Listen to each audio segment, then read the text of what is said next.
This is Keith Boggs of Stonebriar Property Inspections, and this is the debrief for 2424 Twin Oaks Drive. The first picture you see here is just a picture of the front of the house. Nothing necessarily wrong. That's just for the title page of the report. Very first thing I do is I go up on the roof. I went up at the back here, and immediately I saw there's a torn shingle there. That shingle needs to be repaired. There's also this is right up here. These are some shingles that there's no adhesive on the top of the bottom. So the shingles are never going to stick together, and so they should stick. Otherwise, if I can lift it with my fingers, then the wind can blow it, and you can get shingles to fail. So this is more the same. It's in the same area there. So right along here, you've got loose shingles, and then you got a torn shingle there too. Here you can see the adhesive is present, but it's not sticking together. Okay, so if it bonds properly, then I can't lift it. It's stuck together permanently. The rest of the roof is fine, but some of these starter shingles, so you can see the adhesive there. You see the adhesive is just not sticking together. And so that's here and here. That's also right over here.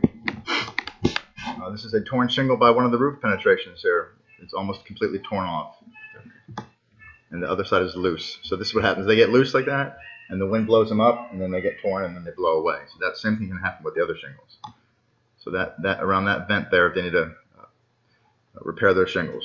Okay.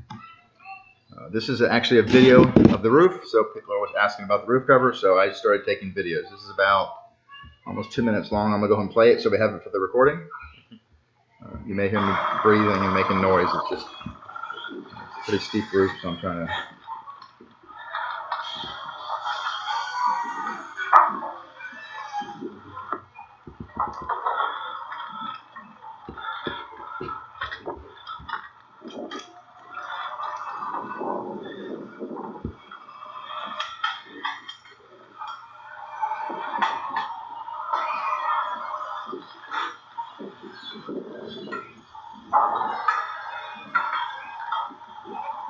Overall condition of the roof is pretty good.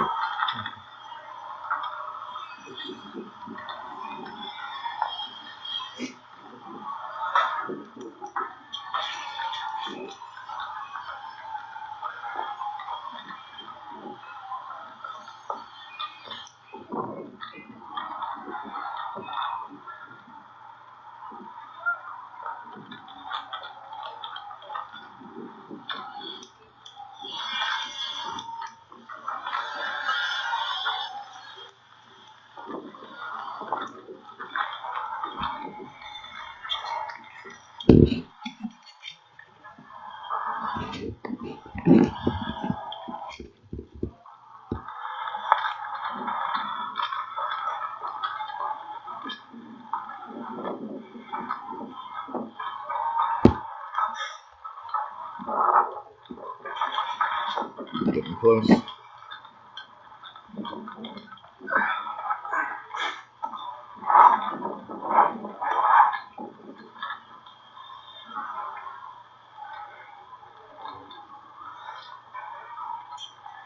Back to the beginning. This is you may have noticed this in the back, fairly good separation of the window from the veneer, and it's doing. You see how it's kind of like, it's called alligatoring, so that it's moving like this a little bit. It's not structurally significant, but it's a fairly good gap, so they need to go around also at the top of the window. It's in the back. Right? Yeah, this is in the back. Yeah, they need to go along and caulk up along here real good. Okay. There's also one area here that's missing caulking. Okay. The caulking is missing, so we want to seal that right down that corner, seal it up. And also in the report, I can type things and illustrate and put arrows. So I'll put arrows and I'll mark this all in the report. This is the water pressure of the house.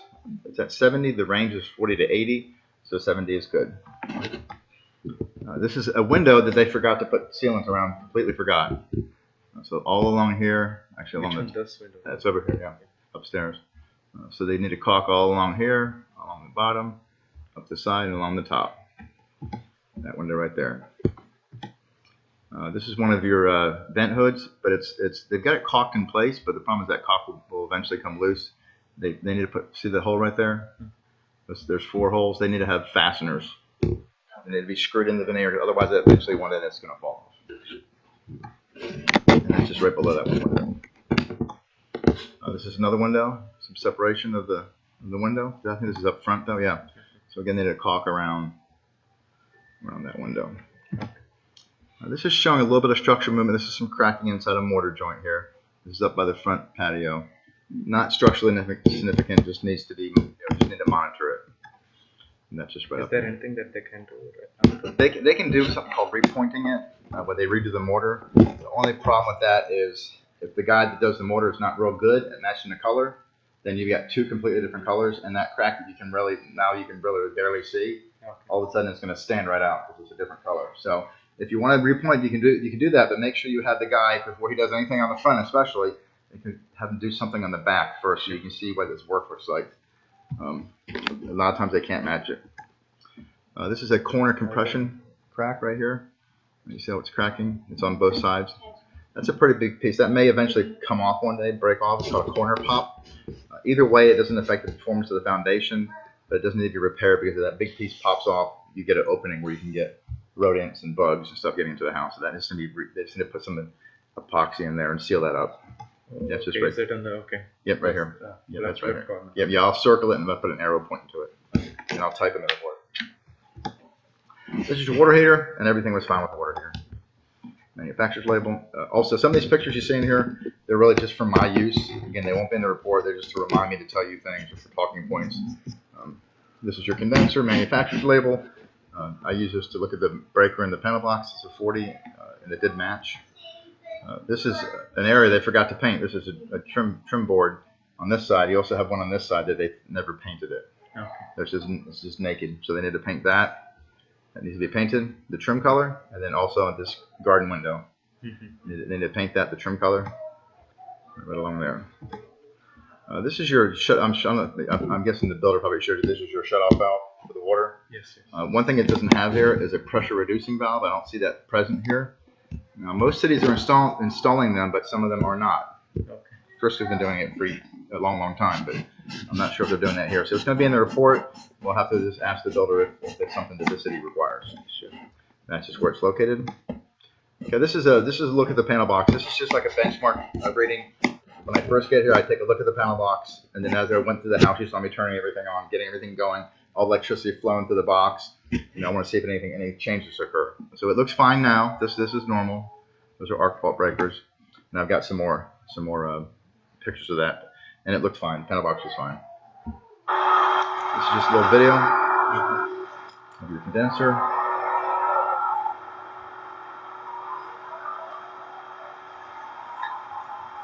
So it should always sound about like this. So if one day down the road, a couple months from now, or a year from now, 2 years from now, it sounds kind of weird, you're not sure if it's something, you can pull up this video and kind of listen to it and go, yeah, it sounds fine, or no, it doesn't sound right. This is your water meter.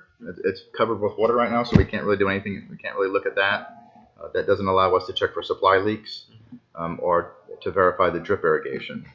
So you don't get supply leaks in brand new houses too often, but I've had them, just one yesterday, and I've had one last year.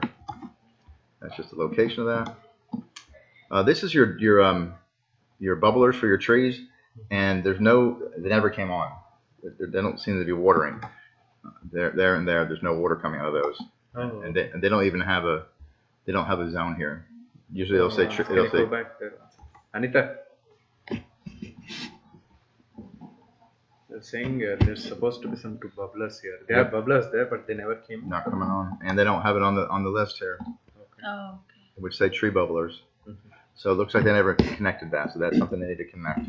We've had a lot of rain this year, so that's probably why the tree's doing fine. But we have times where it gets long and hot summers, it doesn't rain a lot, and that tree will die if it's not getting water. So they need to either repair that or put that zone back in place. Okay. This is your, this is the door going from the garage to the house. Now this is a city may not require this, but this is a fire door, and so it should be what's called self-closing. In other words, you open it up, you let go of it, it closes behind you, and it's not self-closing. So then this needs to be made self-closing.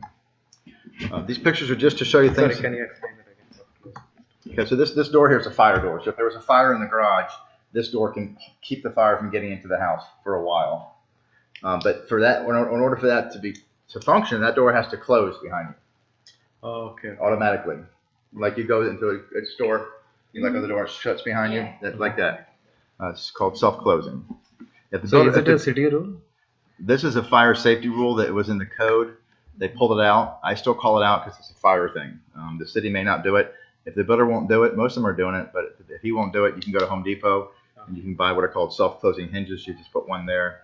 You want one there. They're spring-loaded. You just adjust them. You put a little pin in there, and it'll cause the door to shut. This is your microwave. This is manufacturer's label. That's for me. This is showing the microwave working. This is the oven, set to 350, and it did eventually get to 350. That's manufacturer's label for me. This is your cooktop, and it works fine. This is your dishwasher, and dishwasher was heating fine.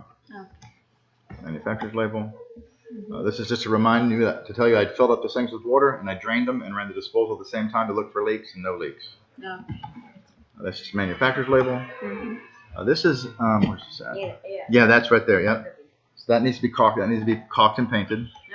Right down in there.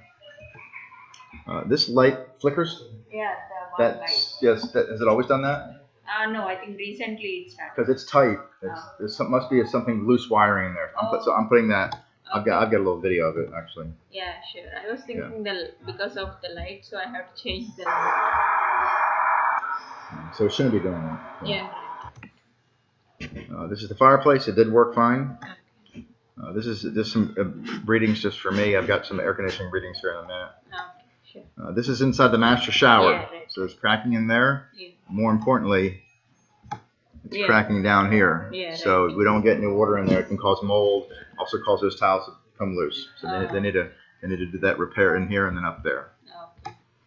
The shower's also loose. Yeah, right. It should be nice and tight. This, I don't like this, that they did this way, because that's going to eventually, if they nail something, if they drill through there, it's going to eventually get water underneath there, and it's going to cause problems. So, really, they really, where is it? the tub. They fixed it actually. Well, they didn't, but it's popped up again. Yeah, it popped up. So water is going to find its way. If it's water, it'll find a way to get in there. Over time, it'll get in there. Plus, this is probably a nail or something, and it's probably going to rust away anyway. So that's a pretty bad fix. The tub, I don't like the way they did that. Yeah. This is a second look at the panel box, and it looks fine. This subflooring here is loose. Yeah. This is cracking at upstairs right here of the corner bead. Okay. That needs to be repaired. Okay.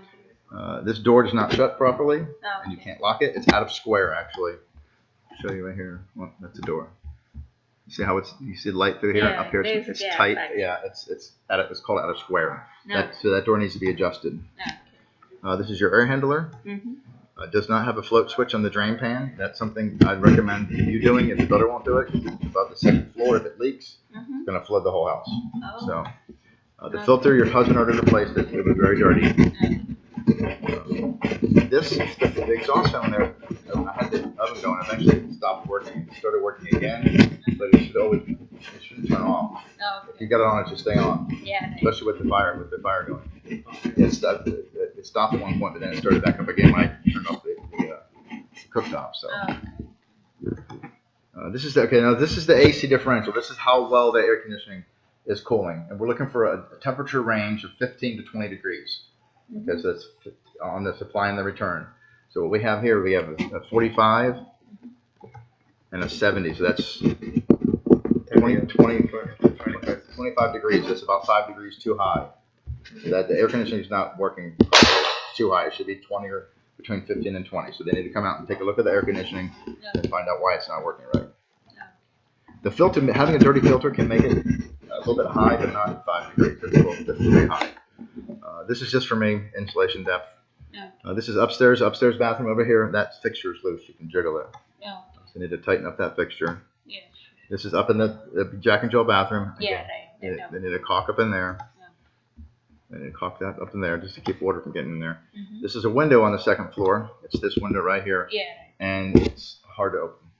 Okay. It's kind of, it only went about that far before it kind of got stuck. So they need to make that where it's easily operational. This is loose flooring at the game room up there. They can tighten that up. This seemed a little loose to me. I could jiggle it a little bit too much. This is the third look at the panel box, and the panel box looks fine.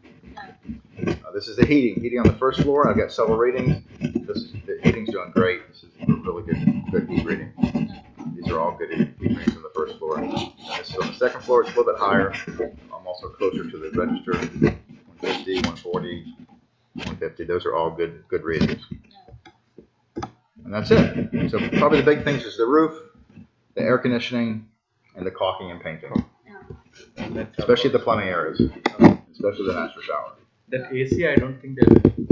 What would they do actually to fix it? Calibrate it. It's calibrated and adjusted. Okay. Yeah, it's under warranty. They shouldn't push back on that. Okay. But that's it. Any questions? I think.